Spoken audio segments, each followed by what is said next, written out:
আসসালামু আলাইকুম। সবাইকে পবিত্র মাহে রমজানের শুভেচ্ছা। আজকে তৈরি করে দেখাচ্ছি পুষ্টিগুণে ভরা ও ওজন বাড়াতে এবং বাচ্চাদের মেধা বিকাশে অনেক গুরুত্বপূর্ণ একটি ভূমিকা পালন করে এই যে কাঁচা বাদাম। কাঁচা বাদাম দিয়ে তৈরি করে দেখাবো অসম্ভব মজার কাঁচা বাদামের বরফি।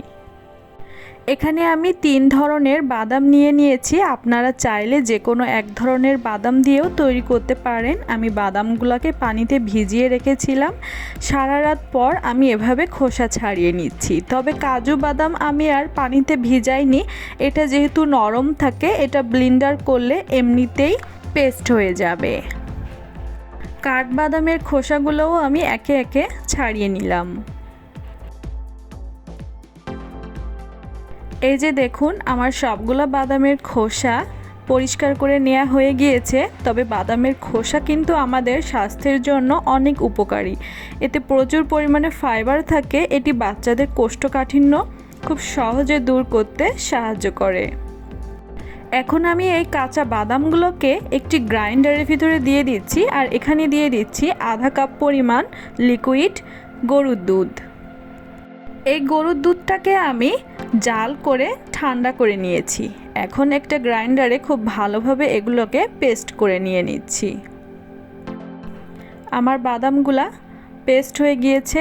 এই যে দেখুন, আপনাদেরকে একটু ভালোভাবে দেখিয়ে দিচ্ছি চামচের সাহায্যে উঠিয়ে। খেয়াল রাখতে হবে এগুলোর ভিতরে যেন কোনো দানাদার না থাকে বা কোনো লাম্পস না থাকে, একদম মিহি হয়ে যাবে। কাঁচা বাদামের সেই পেস্টটিকে আমি একটি বাটিতে ঢেলে নিয়েছি। এখন বরফি তৈরির জন্য আমি চুলায় একটি ফ্রাই প্যান বসিয়ে দিয়ে সেখানে আমি ঘি দিয়ে দিচ্ছি 2 চা চামচ পরিমাণ।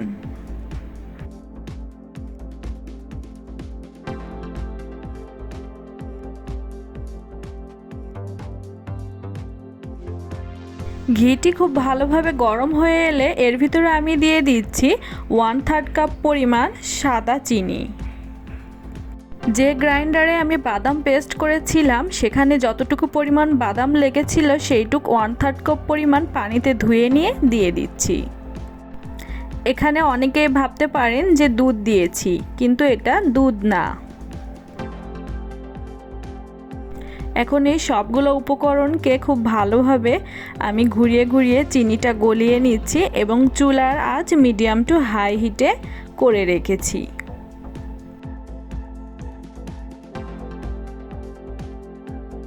চিনিটা বেশ খানিকটা গলে গিয়েছে এবং দেখুন কালারটা কিন্তু চেঞ্জ হয়ে যাচ্ছে আস্তে আস্তে।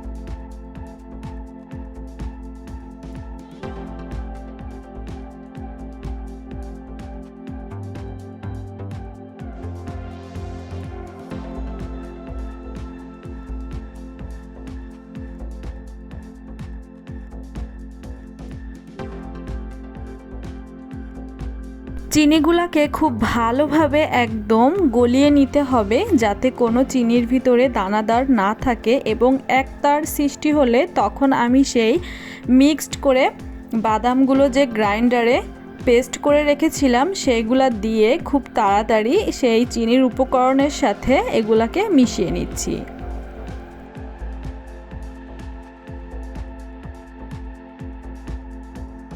এ পর্যায়ে চুলার আঁচটা কিন্তু মিডিয়াম টু লো হিটে রাখতে হবে, কারণ এটা আস্তে আস্তে ঘন হয়ে যাবে। এখন দিয়ে দিচ্ছি আমি 1 চিমটি পরিমাণ লবণ। লবণ দিলে যে কোনো মিষ্টি জাতীয় জিনিসের স্বাদটা দ্বিগুণ বেড়ে যায়। তবে আপনাদের কারোর যদি পছন্দ না হয় আপনারা এই অপশানটি স্কিপ করতে পারেন। এখন আমি একটু ফ্লেভার আনার জন্য দিয়ে দিচ্ছি এলাচের গুঁড়া 1 চিমটি পরিমাণ।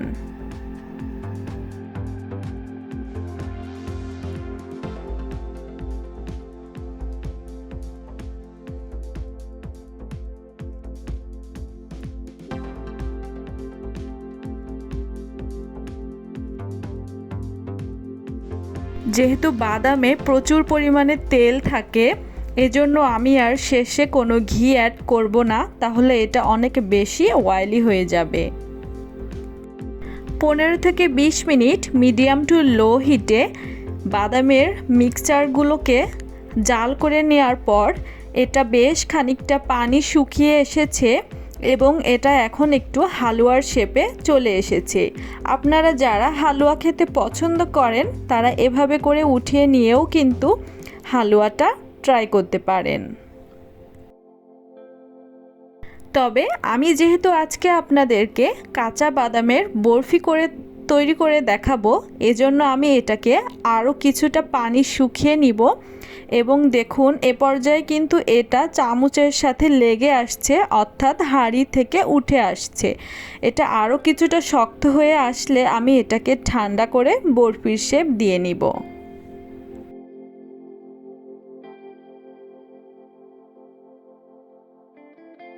আমার কাঁচা বাদামের মিক্সারগুলা বেশ কিছুটা শক্ত হয়ে এসেছে। এখন আমি এটা চুলা অফ করে চুলার থেকে নামিয়ে গরম গরম একটি ডিশে সেট করে নিচ্ছি। আমি একটি ডিশে পর্যাপ্ত পরিমাণে ঘি মাখিয়ে নিচ্ছি, যাতে এটা ঠান্ডা হয়ে গেলে উঠাতে যেয়ে আর ভেঙে না যায়। আপনারা অবশ্যই এই কাজটি করে নেবেন, অনেকেই এটি ভুলে যান।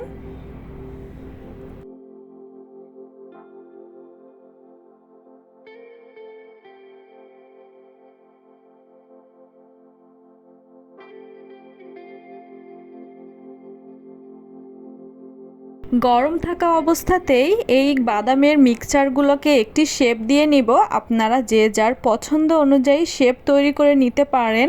কুকি কাটার থাকলেও সেটি দিয়েও আপনারা বিভিন্ন স্টার শেপ, নজেল শেপ, বিভিন্ন শেপ তৈরি করে নিতে পারেন।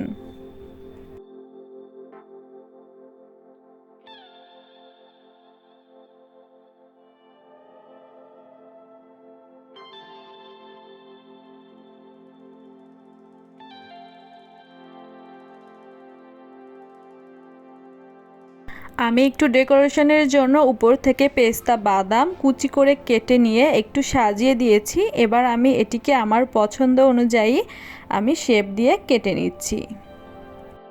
আপনারা চাইলে ইফতারের টেবিলে এই সুস্বাদু এবং পুষ্টিগুণে ভরা কাঁচা বাদামের বরফিটিও কিন্তু ট্রাই করতে পারেন। প্রতিবারের মতো এবার একটি কথা বলবো, আমার ভিডিওটি আপনাদের কাছে ভালো লাগলে আমার ভিডিওটিতে লাইক দিতে ভুলবেন না এবং ফ্যামিলি ও ফ্রেন্ডসের সাথে শেয়ার করতে পারেন। আর যারা এখনও আমার ইউটিউব চ্যানেলটি সাবস্ক্রাইব করেননি, প্লিজ সাবস্ক্রাইব করে পাশে থাকবেন। আল্লাহ হাফেজ, আসসালামু আলাইকুম।